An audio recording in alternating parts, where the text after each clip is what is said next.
সারা দেশে ধর্ষণ ও খুনের প্রতিবাদে ঝালকাঠি জেলার নলছিটি উপজেলার সরকারি নলছিটি ডিগ্রি কলেজ শাখার ছাত্রদলের আয়োজনে প্রতিবাদ ও মানববন্ধন করা হয়।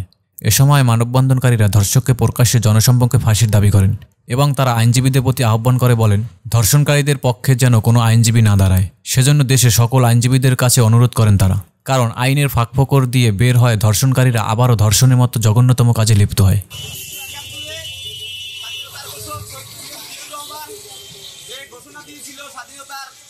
স্বাধীনতার ঘোষণায় বাংলাদেশের সকল মানুষ, সর্বস্তরের জনগণ মুক্তিযুদ্ধে অংশগ্রহণ করেছিল।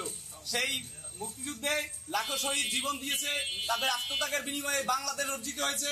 এই বাংলাদেশে কখনো দর্শকের ঠাঁই হবে না, এই বাংলাদেশে দর্শকের কোনো ঠাঁই দেওয়া যাবে না। এই বাংলাদেশে দর্শকের বিচার হবে একমাত্র ফাঁসির দড়িতে ঝুলিয়ে তার মৃত্যুদণ্ড নিশ্চিত করা। এই উপস্থিতিবিন্দু, জুলাই অভ্যুত্থানে যে শহীদরা শহীদ হয়েছেন, হাজারো শিশু কিশোর ছাত্র জনতা যারা শহীদ হয়েছে, তাদের এই নতুন বাংলায় কোনো দর্শকের ঠাঁই হবে না। আমাদের মা বোনরা বাংলাদেশের যেখানেই থাকুক না কেন, যত দুর্গম পথে থাকুক না কেন, সেখানে আমাদের মা বোনদের নিরাপত্তা আমরা চাই।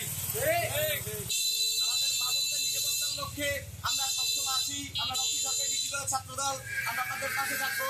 এই আশা ব্যক্ত করে আমি আমার সংক্ষিপ্ত বক্তব্য শেষ করছি।